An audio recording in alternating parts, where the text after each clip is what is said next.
Muito bem, bem-vindo ao nosso canal. Sou o professor Ramsés Magno, licenciado em História e especialista em ensino-aprendizagem da história. Estamos aqui com mais um mini documentário acerca da história do Brasil pela perspectiva dos movimentos sociais. Nosso tema de hoje trata do Maranhão no contexto de implantação e consolidação da República Brasileira.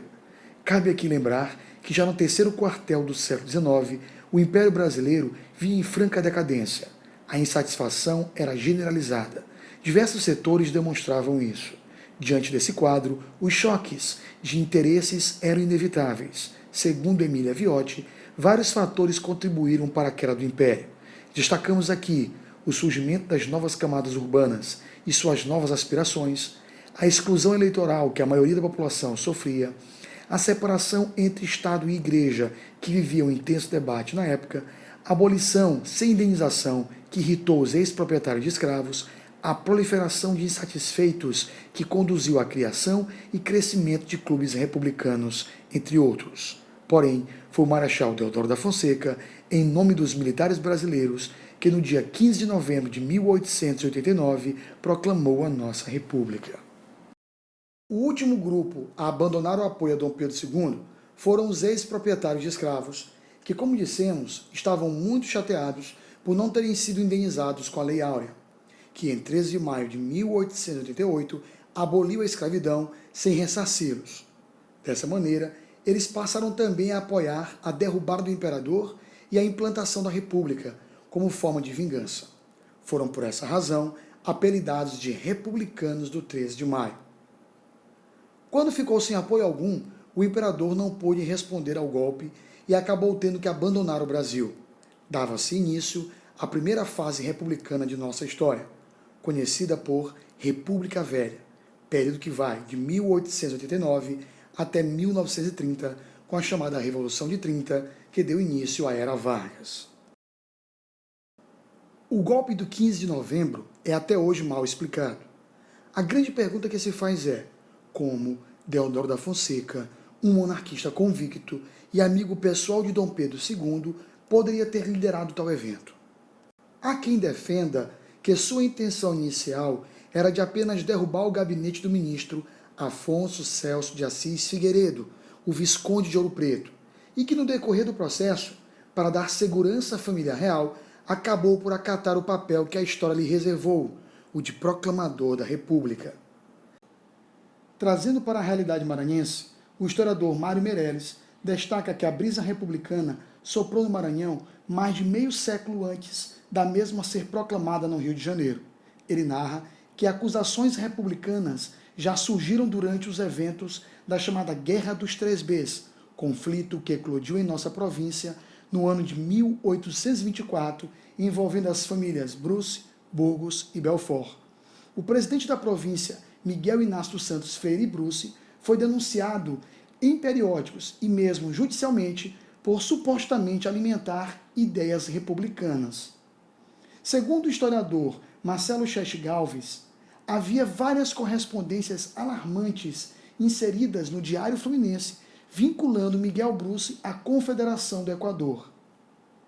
Ainda segundo Marcelo Cheste, somente em agosto de 1826 é que foi estabelecido um acórdão que pôs fim ao processo movido na corte contra o ex-presidente Miguel Inácio Santos Freire, acusado de ser republicano.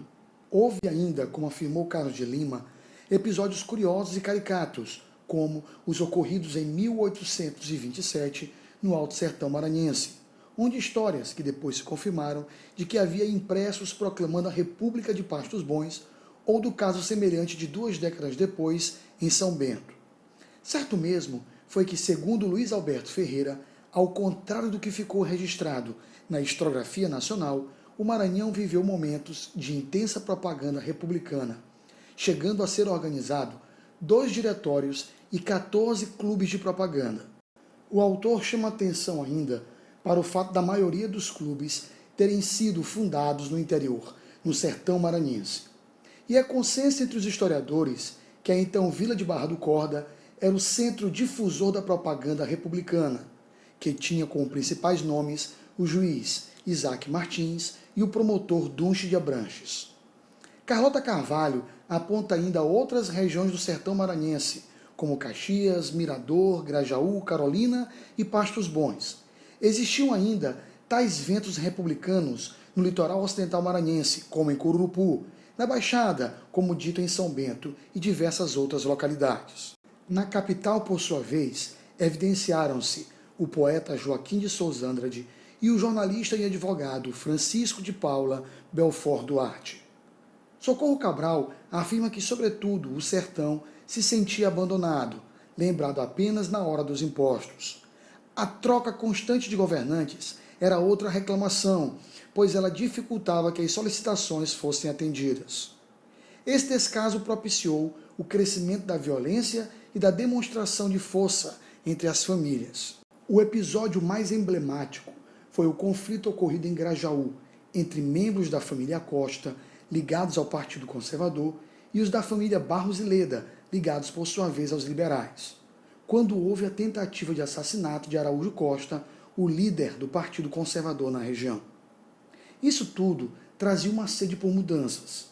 Desejavam desde a implantação da autonomia federalista a concursos públicos para cargo de magistratura, possibilitando o triunfo da justiça, segundo os sertanejos. Mas o que pode ter fomentado tanta força no sertão? De onde vinha tanta inspiração por essas lutas? O historiador Allan Kardec Gomes Pacheco Filho pode nos dar uma pista. Com base em Ducho de Abranches, ele relata que, distante da capital do estado e com as dificuldades inerentes aos sertões brasileiros, o sertão do Maranhão serviu de esconderijo aos perseguidos políticos da Confederação do Equador de 1824, aos participantes da Revolução Liberal de 1831 e aos escravos fugidos da baleada. Em regra, no Maranhão, havia poucos republicanos convictos. Segundo Carlos de Lima, em sua maioria eram dissidentes do Partido Conservador, pois lhes proporcionou a ocasião de reunir as alas dissidentes, com a denominação de Partido Federalista. Outros estavam insatisfeitos com a abolição, como já falamos anteriormente, os republicanos do 13 de maio. Havia ainda outras situações como resultado das querelas internas pelo direito de se fazerem candidatos. Nesse cenário, há ainda o conflito dos bacharéis formados em Recife, que, como afirmou Luiz Alberto, provocou uma disputa pelos cargos públicos, levando a descontentamentos, ressentimentos e dissidências políticas. Luiz Alberto afirmou ainda que a adesão, por exemplo, de parte da elite agrária aos clubes republicanos demonstra que os mesmos não ofereciam um risco de ruptura com o status quo. Em outras palavras, haveria manutenção da ordem e dos privilégios, no interesse de continuar a se beneficiar do bem público com uma relação exclusivamente patrimonialista. A adesão do Maranhão à República tardou por 3 dias, pois no dia 15 por aqui correram apenas boatos, que foram confirmados no dia seguinte. A comunicação oficial chegou no dia 17, mas somente no dia 18 é que se deu a adesão oficial com a instalação de uma junta provisória. Para a grande insatisfação entre os verdadeiros republicanos, os mesmos acabaram praticamente afastados do poder. Há relatos que contam que na região de Barra do Corda, o espírito republicano era tamanho que já de algum tempo havia uma preparação bélica para a luta. Ducho de Abranches lembra que, em meio a seus desgostos, o maior republicano do sertão, o juiz Isaac Martins, ao voltar do Rio de Janeiro, teria dito: foram-se as instituições corruptoras, mas ficaram os mesmos homens corruptos e corrompidos. A maior prova disso foi que no dia 18 de novembro, em uma simples cerimônia formal no próprio quartel, logo depois do meio-dia, foi montada uma junta provisória composta de 7 membros, e apenas um era de fato republicano, o já citado Paula Duarte. A mesma foi composta pelos militares, Tenente-Coronel João Luiz Tavares, comandante do 5º Batalhão, o Capitão-Tenente Floriano de Costa Barreto, capitão dos portos, o 1º-Tenente Augusto Frutuoso Monteiro da Silva, comandante da Escola dos Aprendizes Marinheiros, o Capitão João Lourenço Milanês e ainda, por Francisco Xavier de Carvalho, filiado ao Partido Liberal, o Dr. José Francisco de Viveiros, filiado aos conservadores, e o Dr. Francisco de Paula Belfort Duarte, que, como dissemos, era o único republicano de fato entre os demais. Fato curioso é que, segundo Mário Meirelles, Paulo Duarte era famoso pela boemia desde seus tempos de estudante e havia se convertido ao republicanismo apenas em abril de 1889. É importante reforçar novamente que, embora muitos desejassem e debatessem abertamente o desejo pela República, como é o caso dos jornais maranhenses O Norte e O Novo Brasil, ela foi fruto de uma ação militar, não havendo participação popular direta de apoio ao movimento. É por essa razão que o jornalista Aristides Lobo publicou no Diário Popular da cidade do Rio de Janeiro, em 18 de novembro de 1889, que o povo assistiu bestializado, como se fosse uma parada militar. Todavia, há quem questione essa visão, como Luiz Alberto Ferreira. Este faz essa análise com o uso de romances contemporâneos aos acontecimentos, como é o caso de Vencidos e Degenerados, de Nascimento de Moraes. Na obra, que trata do cenário ludovicense, segundo Luiz Alberto Ferreira, percebe-se não um povo bestializado, mas pessoas e indivíduos preocupados com a conjuntura local, com a sobrevivência cotidiana e com formas de escamotear sua mestiçagem para não serem completamente excluídos. Em São Luís, chegaram a ocorrer alguns episódios curiosos envolvendo a população. Destacaremos alguns deles. O primeiro se deu como forma de rejeição à monarquia. O conde D, genro do imperador e esposo da princesa Isabel, em visita ao Maranhão já em 1889, recebeu uma sonora vaia dos estudantes do Liceu Maranhense. Ouviu-se ainda gritos de morra a monarquia e viva a república. Embora alguns defensores da família imperial tenham julgado o fato como resultado da ação vingativa dos filhos da aristocracia rural, que estavam revoltados com a monarquia brasileira pela não indenização com a Lei Áurea, outros, como Mário Meirelles, alertam para outro fator. Essa reação seria motivada muito mais por uma rejeição à ideia de que um conde estrangeiro viria a ditar as regras do Brasil, manobrando nossa futura rainha Isabel, do que a aversão à monarquia em si. Ainda sobre as consequências desse episódio, sabe-se que dias depois, precisamente no domingo, 7 de abril, os estudantes do Liceu organizaram um grande comício republicano. Este foi realizado no Largo do Carmo. E foi nesse clima que no dia 21 de abril, Paulo Duarte convoca uma reunião onde publicamente adere ao republicanismo. Em contrapartida, houve um movimento em São Luís de apoio à princesa imperial no dia 17 de novembro. Portanto, 2 dias após o golpe republicano e um dia antes da posse da junta provisória. Boatos de que a República anularia a abolição motivou uma mobilização, sobretudo de negros, que com alaridos de Viva Libertadora estariam indo de encontro à sede do jornal O Globo para depredá-lo. O confronto com a polícia foi fatal para alguns. Outros ficaram severamente feridos e sequelados.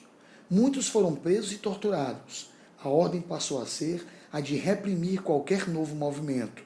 A imprensa parece ter sido censurada e proibida de relatar sobre esses fatos nos dias seguintes ao ocorrido.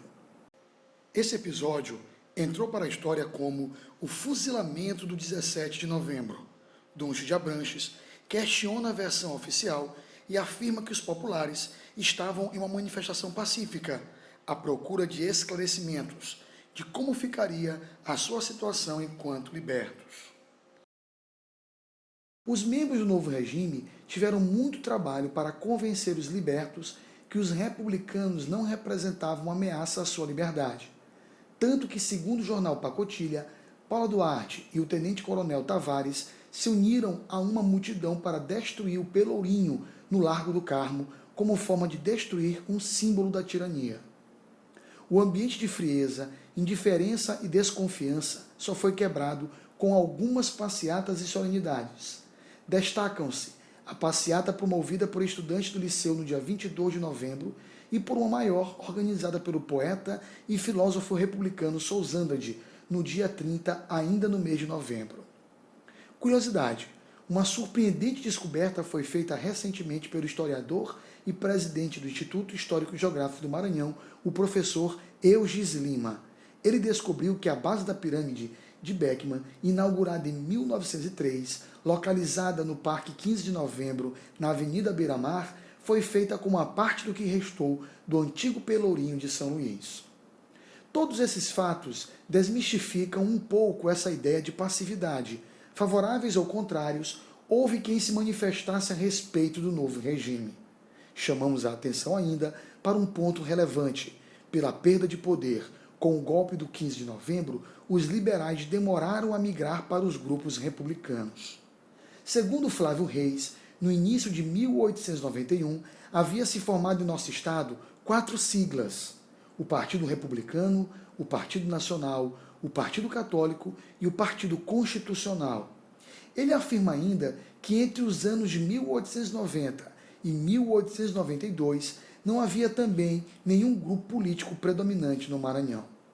Segundo Mário Meirelles, começava mal a república entre nós. Citando Costa Fernandes, Carlos de Lima diz que em 15 de novembro de 1889 o Maranhão iniciava a nova ordem de coisas com péssimas probabilidades financeiras e econômicas. Situação que perdurou por toda a República Velha. O historiador José Henrique de Paula Borralho, sobre o tema, afirma que a economia local, com exceção feita à exportação de babaçu em níveis nacional e internacional, ainda era basicamente de subsistência. O porto da cidade, em início do século XX, em nada lembrava o movimento frenético dos carregadores suados do peso dos fardos do algodão e do arroz. E nem da época da chamada loucura industrial, em virtude das fábricas de tecido que foram instaladas em São Luís em fins do século XIX. Ele afirma ainda que o Estado enfrentava as mais variadas adversidades.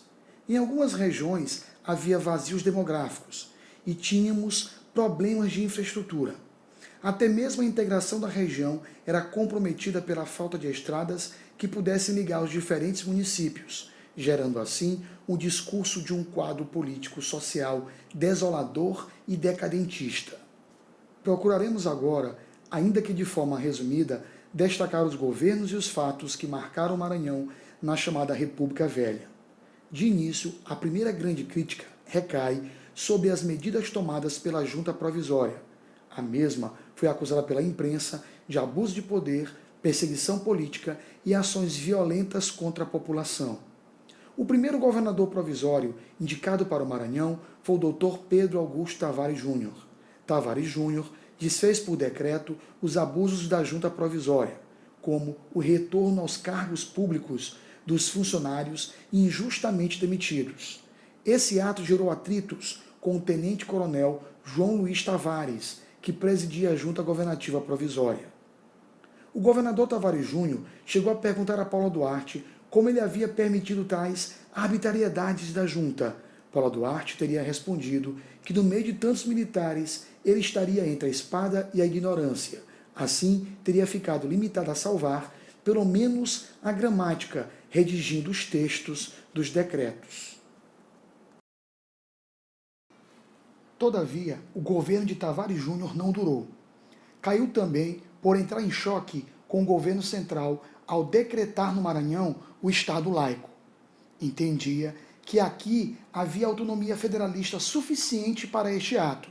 Entretanto, tocou em uma ferida aberta que somente posteriormente o governo central republicano de Deodoro da Fonseca seguiria, sendo depois ratificada pela primeira Constituição Republicana em 1891. Na sequência, sucedeu no Maranhão uma série de oligarquias, começando pelos castristas, grupo liderado por Augusto Olímpio Gomes de Castro. Este era dissidente do Partido Conservador e desafeto dos republicanos maranhenses. Outro grupo que se sobressai na sequência foi o de Benedito Leite. Segundo Jerônimo de Viveiros, ele seria o Napoleão maranhense. Durante a administração de seu protegido João Costa, explodiu a Guerra do Leda. O senador Benedito Leite aproveitou o assassinato do promotor público de Grajaú, Dr. Estolano Eustáquio Polari, em 16 de agosto de 1898, para enviar tropas e finalmente submeter o sertão maranhense em definitivo ao controle da capital. O assassinato foi atribuído aos liberais da região, liderados por Leão Leda. Os sertanejos acusaram as forças oficiais de cometerem desmandos e atrocidades contra a população. A atuação do governo obrigou Leda a fugir para o norte de Goiás, atualmente o Tocantins, onde posteriormente se restabeleceu politicamente. Outro fato que marca esse governo foi o massacre de Alto Alegre, na região de Barra do Corda, em 13 de março de 1901. Os padres capuchinhos, tentando cristianizar os índios, entenderam que seria mais fácil a cristianização se isolassem as crianças dos pais. Dessa forma, não sofreriam as más influências culturais dos pais. Porém, as crianças que estavam sob os cuidados dos religiosos sofreram uma epidemia. Não se sabe ao certo se de varíola, rubéola ou sarampo. E 28 das 82 crianças indígenas morreram. A revolta dos Teneterrara Guajajara foi violenta. Eles atacaram pela manhã durante a missa com espingardas, facões, facas e paus e provocaram a morte de cerca de mais de 200 pessoas, incluindo religiosos e leigos. A reação do governo vitimou outros 400 indígenas. Mancha muito triste na nossa história, que provoca debates até hoje pelos dois lados. Ainda sobre Benedito Leite, há um fato interessante a ser destacado. Foi a sua visão de educação. Defende-se que durante sua administração, quando governou pessoalmente o Estado, foi sugerido como forma de cortar os gastos e equilibrar as finanças que ele extinguisse a escola normalista e a escola modelo. Escola esta que existe até hoje e leva seu nome. De pronto ele teria dito que preferia cortar a mão a praticar tal ato. Na sequência, a chefia do Maranhão passou para outras lideranças. Observe que temos aí uma característica marcante da República Velha no Maranhão. Refiro-me ao fato de que, mesmo havendo as denominações partidárias, eram alguns nomes verdadeiros caciques que carregavam as simpatias e o espírito dos grupos que defendiam. Entre os nomes de destaque que sucederam a Benedito Leite, nós temos Costa Rodrigues, Urbano Santos e Magalhães de Almeida, que viu sua derrocada com a deposição do seu governador, o Dr. Pires VI, quando da Revolução de 1930. Era o fim da República Velha e o início da República Nova, ou da Era Vargas, como apontam os historiadores. Segundo Carlos de Lima, Getúlio Vargas, vitorioso, chefe do governo provisório, tratou de substituir nos estados os decaídos governadores estaduais por pessoas de sua confiança, em sua maioria oficiais do Exército, com o título de interventores. Mas essa já é outra história. Uma última curiosidade. A bandeira do Estado do Maranhão na República foi concebida por Sousandrade. As cores das faixas, em vermelho, branco e preto, representam a miscigenação de nosso povo, respectivamente índios, brancos e negros. E a estrela vem em referência à bandeira nacional, o que nos põe como uma das unidades federativas que compõem o Brasil. E se você gostou, curta nosso vídeo e se inscreva em nosso canal. Muito obrigado, professor Messias Magno. Até a próxima.